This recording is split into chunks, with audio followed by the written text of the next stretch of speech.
face nih antara Onyx dan juga RRQ Hoshi masih dengan loyal seri kita.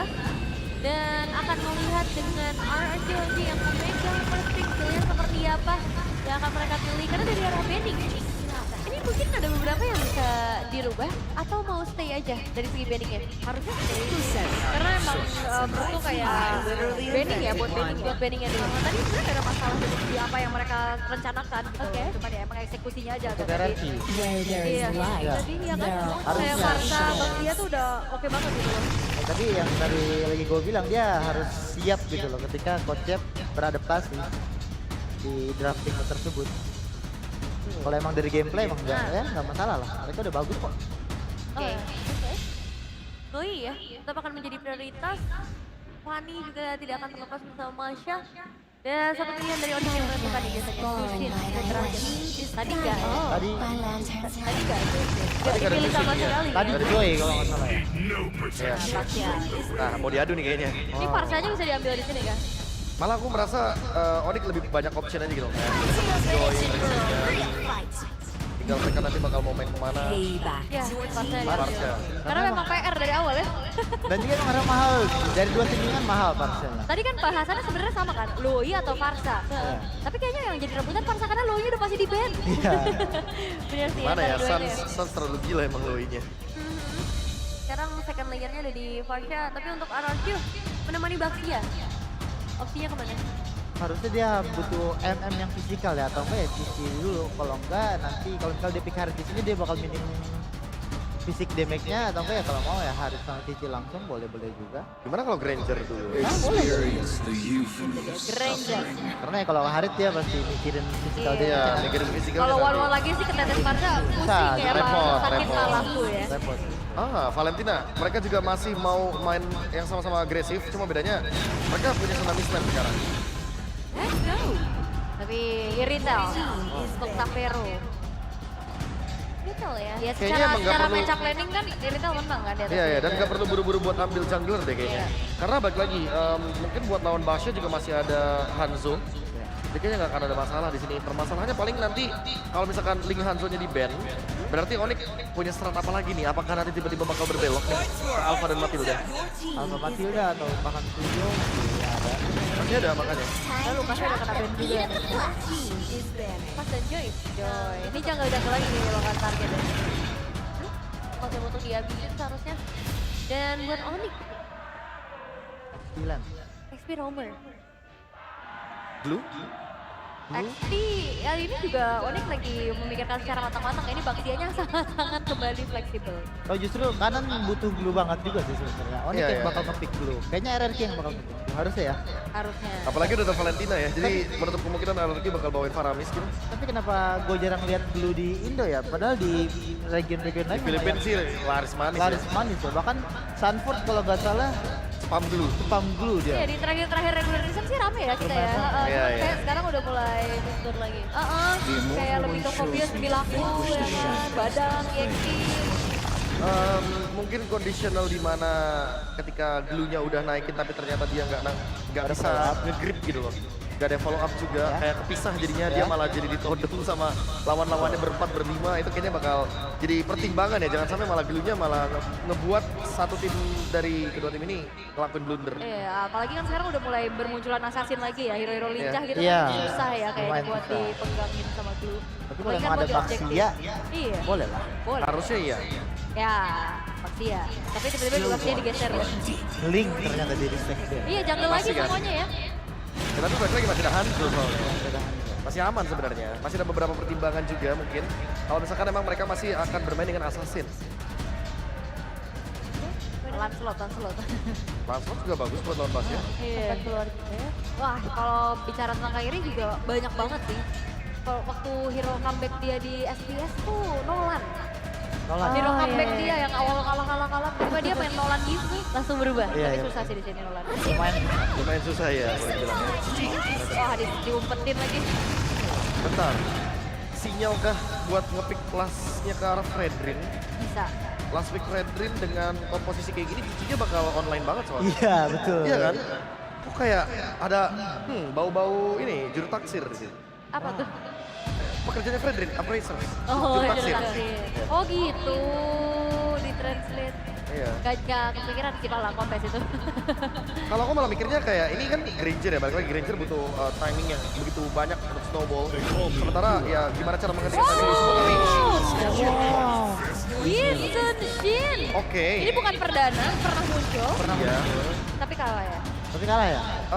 Dan iya, aku merasa juga di sini Yi Sun Jin balik lagi ya, dia emang untuk mengumpulkan informasi. Masalah utamanya ya balik lagi, aku nggak ngeliat di Yi Sun Jin tapi di badangnya, badang Baxia ini harus dimaksimalkan banget karena RRQ kalau misalkan late gamenya bener-bener gagal untuk dijalankan, mereka baru online di atas menit 18 loh. Betul, dia butuh banget early game-nya ini Dia ya. butuh early gamenya banget. Karena kalau dari lihat hero-heronya juga Badang sama Baxia ya early game-nya nggak bantu banyak damage, paling dia cuma buat badan-badannya aja. Itu dia. Ditambah justru kanan yang harusnya early game yang enak buat ini beda. Ada Parsa dan juga ada Kalea. Nah, apakah akan berbelok lagi nih? Tadi kita udah sempat bilang kayak Fredrin. Apakah ternyata tetap atau stick di Assassin? Di Dan sini Assassin yang tersisa mungkin masih ada Lancelot. Oke. Ini dia terakhir yang pakai Alpha. Tanpa Matilda, ingat. Counter kalau nggak salah. Oke, tapi ini dia untuk Alpha yang akan dimainkan. Ini bakal jadi game yang cukup menarik ya dengan surprise pick ke arah Yi Sun-shin. Dan kita bakal langsung lihat hasilnya. Apakah kita akan menuju ke dalam match point untuk Onyx di langsung saja. Ranger Mas dan Lim Kocho. Terima kasih banyak panelis. Dan itu dia Royal Derby. Pertarungan para raja. Yang dimana benar-benar unexpected untuk di game yang pertama, Lim. Setuju banget, tapi mereka harus riset Ji, dan muncul Yi Sun-shin. Kita melihat akan ada farming hero, tapi jujur ya gue ngerasa nih dari semua gameplay mendingan ya farming sekalian Yi Sun-shin. Yes, ini dia di match yang kedua, game yang kedua. Mampukah RRQ membalikan keadaan ataukah sang Raja Langit yang akan mendapatkan match point-nya? So, Velodrome, mana tepuk tangannya? Let's go to the land of town. Wah berkumpul ya, Sonic Kingdom semua berkumpul, bukan hanya ada yang di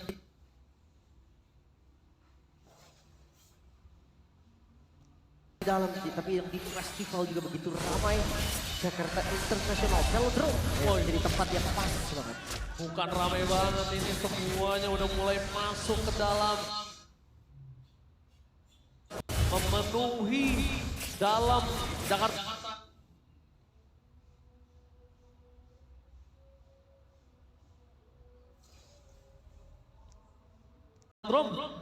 Ya. Dan bahkan juga di luar festival, tapi Riz hampir tertake down, first blood hampir di tangan dari pasukan Demonic dengan Nah kemarin gue sempat bertanya-tanya juga, di era Marsha, kemana kah Valentina? Mobilitasnya tinggi dan enak juga untuk melakukan zoning burst damage, ada clear cepat. bisa ngambil Wither Strike-nya juga. Tapi lihat di depan sana Susujin, apakah akan ada musik lambada kali ini? Flicker for defensifnya digagalkan tembakan, ditabrak begitu saja. First blood dari Susujin, berhasil menutup para pasukan dari Demonic. Meanwhile, they're about to bleed toy atau nowhere sakaratul maut. Wow agresif ternyata ya. Bukan hanya farming, tapi kelihat dari Yi Sun-shin, damage di awalnya, permainan pasif, ini membuat damage di awalnya itu cukup. Dan hati-hati. Farming ada dua, Yap. jungle atau kill. Iya, karena memang Yi Sun-shin juga adalah assassin. Makanya kayak mungkin aja nih dia bisa untuk galak di awal, tapi lihat rumput yang bangun-bangun kayak ini. Kebaca nampaknya Idok udah sadar. Ngomongin Idok yang udah sadar, dan dia juga tahu dia bisa di-comment sama Kairi. Tapi as long covering terhadap Idok ini cukup, jadi mereka harusnya nggak worry. Melihat dari top lane, sepertinya akan ada team fight, tapi Riz memilih untuk mendapatkan level 4 lebih dahulu sebelum dia melakukan imitasi terhadap Venom Strike dimiliki dari seorang Sun. Di saat dilakukan Onyx, level yang kalah tapi Susujin akan kontes. Oke, Vision terlihat sangat jelas dan bahkan Red Vision from Kairi. Susujin masuk terlebih dahulu. Sedikit terburu-buru nampaknya tanpa ada following up dari seorang Tyrant. Tapi dengan tidak adanya yang bisa di-cover, Tyrant bahkan membuat lebih berikan Tyrant! Flicker Fist Break. Apakah worth it untuk Ludwig? Memanfaatkan tembok yang ada di lane knockdown, membuat adanya efek stun, damage yang cukup. Dan ya agak berisiko memang melihat Yi Sun-shin yang mau melakukan kontes di awal. Bukan nge-mirror, bukan untuk cari farmingan di tempat lain. Tapi ya ini menunjukkan bahwa agresivitas dari RRQ gak bisa dianggap remeh. Susujin sih bener-bener masuk di saat tidak ada pengawalan apa-apa loh Lip di sana. Ya, setuju banget. First item ke arah Hunter Strike. Ya memang ini artinya dia gak mau farming, dia mau team fight. Ya dia mau menabrak siapapun yang ada di garis depan. Dan bahkan di depan sana dengan adanya gold yang dimiliki dari tim RRQ atas melepasnya satu turtle, ini berarti sebuah point kill yang cukup berimpact. Ya. Reset lagi karena sekarang temponya turun. Akan kelarin dulu dari semua pattern jungle-nya. Untuk para jungler entah itu dari RRQ entah itu dari Onyx. Mungkin mereka akan bertemu lagi di objektif netral turtle. Tapi jujur mid lane ini harus dikuasai. Vision sudah jelas terbuka di mana Keyboy berhasil mendapatkan sosok Purify dari Raze. Tapi nampaknya Keyboy tertahan di depan sana. Idok menutup jalan seorang Kairi. Tapi damage-nya terlalu besar dan Spear of Alpha membuat Idok termakan masuk ke dalam turret dengan semua damage yang diabsorb. True damage dari Kairi itu yang tidak bisa dihindari lagi oleh Hidok. Jangan lupa ya, Baxia memang keras. Tapi untuk projectile, gak untuk true damage. Gak bisa ditahan sama sekali untuk Kairi. Sementara untuk the beauty, Yisansin. Untuk RRQ. So far gue ngeliat ini bukan permainan Yisansin yang kurang. Ini permainan Yisansin yang sangat-sangat baik. Entah itu dari pasifnya, entah itu dari temponya. Tapi ya balik lagi, RRQ butuh lebih dari itu untuk mengalahkan Onyx. Dan tapi late game tidak bisa dipungkiri sih, dia sangat kuat nantinya. Idok membuka vision terhadap seorang Lutfi, di mana Keyboy sudah berada. Termasuk dari tim Onyx berhasil mendapatkan satu buah point kill dari Riz. Tanpa melihat dari terbangkan itu dia finish strike dari sosok Direct yang berubah segala tapi Xavero out of nowhere berhasil membalikkan keadaan. Dan bahkan Turtle bersama dengan double kill dimiliki dari tim Onyx. Porak-poranda RRQ dibuat tim Onyx. Masih menjadi tanda tanya. Yisansin untuk tim fight kah? Iya. Gak ada farming sama sekali, bahkan lihat setiap ada objektif. Pasti ada jungle yang dicuri juga oleh Kairi. Bukan itu satu atau dua. Bukan hanya itu aja, tapi mereka seakan-akan membuka vision mereka sendiri. Dia yang ngasih tahu show positioning mereka sendiri. Ya terlalu agresif kah? Terlalu buru-buru kah? 2000 gold. Ini kita membahas dengan fighter yang digunakan oleh Kairi. Yang pasti udah kuat banget kan untuk ngasih damage di awal, ngasih badan di awal. Tapi Xavero yang aktif. Gue rasa Toy dan Xavero ini tipikal bot lane yang sangat-sangat mirip tapi bottom lane. Oke, menuju ke arah sosok Lutfi yang harus dimakan di telan. Toy yang berhasil melakukan satu point kill. Tapi dibalikan kembali Purify Gaming. Apakah Riz akan membalaskan kembali keadaan yang mereka miliki? Tidak mau terlalu terburu-buru. Tapi Riz dengan Tsunami Slam tanpa adanya flicker. Apakah worth it, Lip? Harusnya untuk bait, ya nggak ada masalah juga. Nextnya itu bisa untuk ditargeting. Nah Idoknya ini juga sebenarnya ya, kalau memang mau makan Idok itu bisa. Kairi damage-nya cukup. True damage nggak bisa ketahan sama Baxia. Atau kalau nggak bawa Xavero. Ada magical damage dari Sandan. Itu cukup untuk makan depan. Ini bukan Baxia jungle, levelnya kalah. Itemnya kalah. Xavero sih dari tadi bebas banget ya. Sama Toy juga. Mau farming, mau ngedeliver damage. Dan kalau mereka mengejar Keyboy untuk kedua kalinya, mereka termakan apa yang diinginkan Onyx. Itu yang Onyx inginkan. Makan Keyboy-nya, telan Keyboy-nya. Keluarin semua damage-nya. Biar bebas Sans. Biar bebas Xavero, biar bebas Kairi. Ya tadi ketika lu bilang coba. Oh my god, Tsunami Slam. Mengejar Tyron, tapi nampaknya sudah first back. Satu flicker for defense dan Xavero berikan Tsunami Slam. Berhasil membalikkan kembali keadaan. Satu poin kill yang sangat mahal. Pertukaran dengan Idok. Totally worth it. Tapi masalah utamanya adalah mereka tidak memiliki badan untuk bisa men-take over perfect turtle yang dimiliki dari tim Onyx. Gak bisa digagalkan. Perfect turtle untuk Onyx. Ini sudah seharusnya dengan fighter yang diambil untuk jungle. Tapi Toy terlalu jauh kan? Oke, Sans membuka vision. Purify mencoba untuk dikocek, tapi Sans termakan juga. Mau tidak mau. Kalau pertukaran dua ini akan cukup worth it, tapi kalau pertukaran satu ini gak worth it sama sekali. Dan itu dia. Double kill yang didapatkan Susujin. Walaupun dia harus tenggelam, setidaknya shutdown di tangan para pasukan dari tim Onyx. Gold memang masih diuntungkan oleh Onyx, tapi sedikit ditarik mundur ketika 2 poin kill didapatkan dari bottom lane. Tapi ya ini terlalu memaksa free fight sih. Menurut gua Yisansin ya tetap aja hero farming.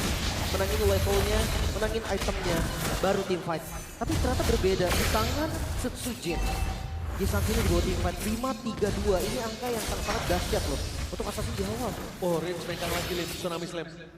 Ya akhirnya ya, bukan filter extract lagi yang diambil, tapi dia sadar kalau counter setup itu benar-benar dibutuhkan. Dairon akan bergerak dengan bebas nih untuk nge-targeting siapapun. Mungkin dari damage galurnya atau covernya. Ya cukup menakutkan sih bisa kita bilang ya.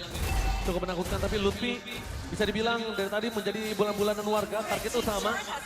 Mencoba untuk targeting ke arah belakang cuma ada sosok dari Toy. Dari tadi Toy juga visionnya nggak terlalu jelas untuk Lutfi. Oke, War Axe untuk Cici dan juga Alpha ya. Ini klasik item. Queen Swing di item kedua, ada Dreadnought juga sebagai physical defense untuk Kairi. Ya Factor nggak bakal selamanya di belakang kan. Dan sakit banget kan.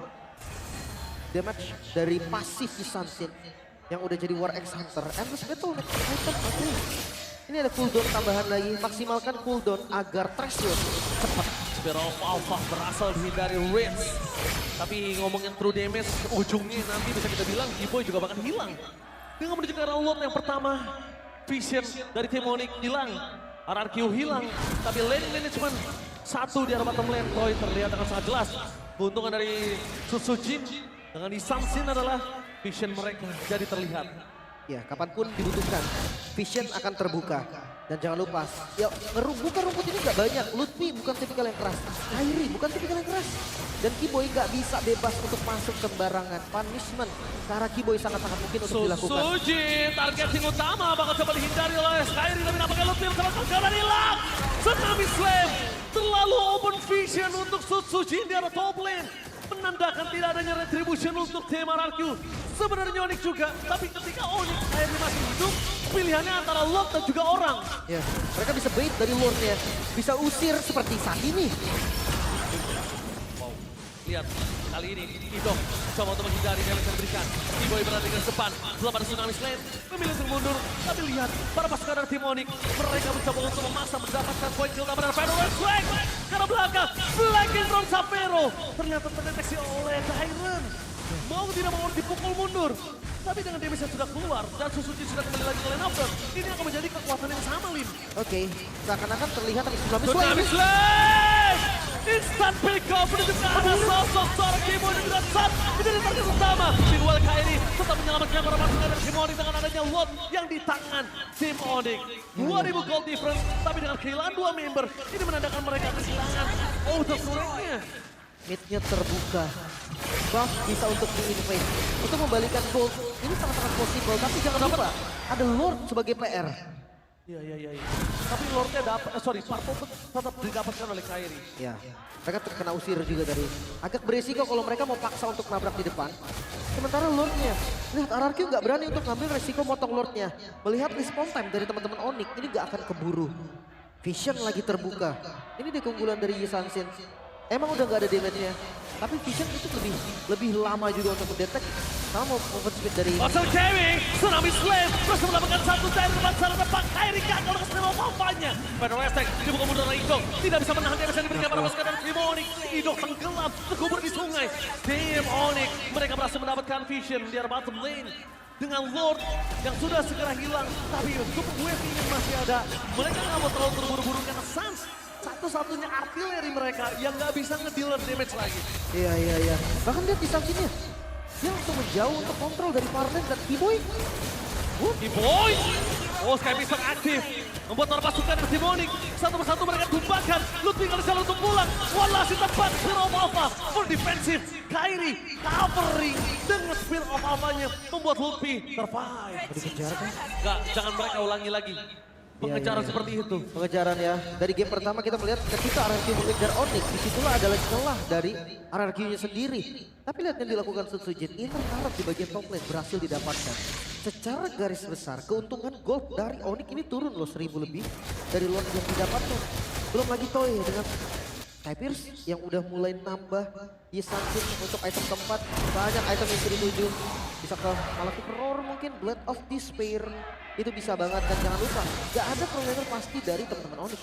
Wow, kalau gue lihat ya dari Sunsin, kondisi kali ini dia mau ke arah Malefic Roar. Dia benar-benar siapapun yang di depan dia disabet pasti hilang. Karena gak ada yang keras banget juga by the way. Kayak gak ada tank pasti kan Iya, dari teman-teman Onyx. Gak ada yang pasti, karena BOD terlalu mahal. Mungkin item terakhir bisa jadi. Bisa jadi BOD bisa jadi Rose Gold. Ya, atau mungkin ke arah Winter. Ya, cukup Bait. setuju. Winter, Immortal itu tipikal dari Sunset banget tapi Council. Oh, Council, target belakang. Mereka langsung disengage. Lihat, Lutfi langsung memberikan badan. Lutfi tahu perannya di sini. Dan lihat, ternyata Kiboy membalaskan dengan adanya Council Gaming. Toy hampir menjadi target utama Kiboy, tapi dengan Kiboy tahu masih ada Purify, dia mengurungkan niat. Iya, iya. Udah nggak boleh ya. Tsunami Slam sebagai bait dari Purify aja itu udah berat banget. Apalagi posisinya akan terekspos. Gak bisa kabur tapi udah. Oke, target Tsunami Slam. Menuju ke arah Kiboy, bisa terbuka. Kairi belum masuk, tapi nampaknya dengan ada Kiboy tanpa Tsunami Slam mereka terlalu berani. Dan itu dia, Kairi selalu menunggu momentum. Dengan Final Attack terlalu sakit membuat para pasukan dari tim Araku memilih untuk disengage. Ya, belum ada target yang pas. Idok pun terlalu keras tadi. Oh, Savero. Romero! Bust damage from Rookie! Kali ini benar-benar menggetarkan Land of Dawn. Rich mencoba untuk menarik dengan Tsunami Slam imitasi. Ternyata berbalik kehilangan dirinya. Tapi cepet banget sih tadi. Karena momennya Suns langsung pakai flicker dan Lord sekarang terbuka. Onyx mereka melakukan setup. Punya retribution, Spear of Alpha ke sana. Tapi Kiboy langsung melakukan covering up. Menutup dengan jalan Final Outplay. Tapi lihat Susujin. Distraction versus everybody. Susujin dive to deep. Masuk terlalu dalam. Susujin tidak bisa keluar dari kolam yang dimiliki dari Demonic. Bahkan Toy, The Lord King yang berhasil survive, nggak akan bisa berbuat banyak. Gak bisa ditutup langsung Lutfi. Ada di bagian depan dan Lord untuk Onyx. Lord yang mahal. Sutsujin yang coba melakukan flanking tadi dengan damage yang sebetulnya udah sangat-sangat sakit. RRQ. Sayang nggak dapat momen. What happened RRQ? RRQ apakah sekarang ketemu Kryptonite-nya kembali? Terburu-buru sih, mungkin satu kata terburu-buru. Ketika coba untuk engage ke depan, udah reset keduanya, udah mundur, tiba-tiba ada lagi serangan dadakan. Rins tiba-tiba maju, yang itu mungkin teman-teman gak siap. Jangan sampai nge-tilt. Ya. Tilting ini berat banget, Lim. Kalau udah kena sekali, game ini akan terus seperti itu.